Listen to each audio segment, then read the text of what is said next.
If you're taking this Series 7, you're absolutely going to want to hear this.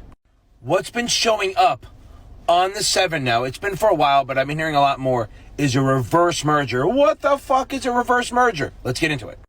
So normally a company wants to go public, they go through the IPO, they hire the investment bankers, all that bullshit takes a while, a lot of regulatory oversight and all that, but they get money. That's the best part, they get cash. What if a small private company doesn't need the cash right away, but they still want to go public? So they can do instead a reverse merger. A reverse merger is when a small or a private company takes over a publicly traded company. It's not going to be like taking over Gillette or IBM, but one of the smaller companies that are publicly traded, they're out there. Maybe they're a shell company. Maybe they don't have a lot of operations, something like that.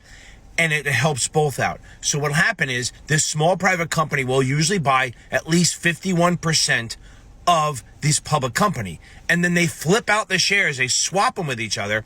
And so now the small private company is a wholly owned subsidiary of the publicly traded company. Boom, they're now public.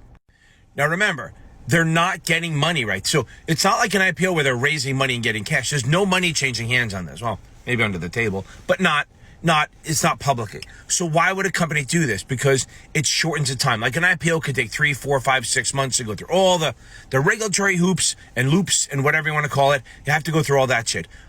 You could do this in weeks. You could find a company, do the reverse merger. You could have it done in probably 4 or 5 weeks. A lot less time. Again, you're not getting money for it, but you are now public. So some of the advantages, you don't need a boom, son. Okay, you don't need an investment bank. It's gonna cost less than doing it. It's gonna be quicker, and we don't need market conditions to be good to do this, right? Because like right now, when the market was crashing, maybe a month ago, it was very hard to do an IPO because why? Because nobody's gonna fucking buy your shares. This you don't care. You're buying them. Maybe it actually helps if it's deflated. So again, wrapping up, reverse merger is when a private company buys a public company and then swaps out the shares, become a subsidiary of the public company, and they're not public. And the reason we do it is it's cheaper and quicker.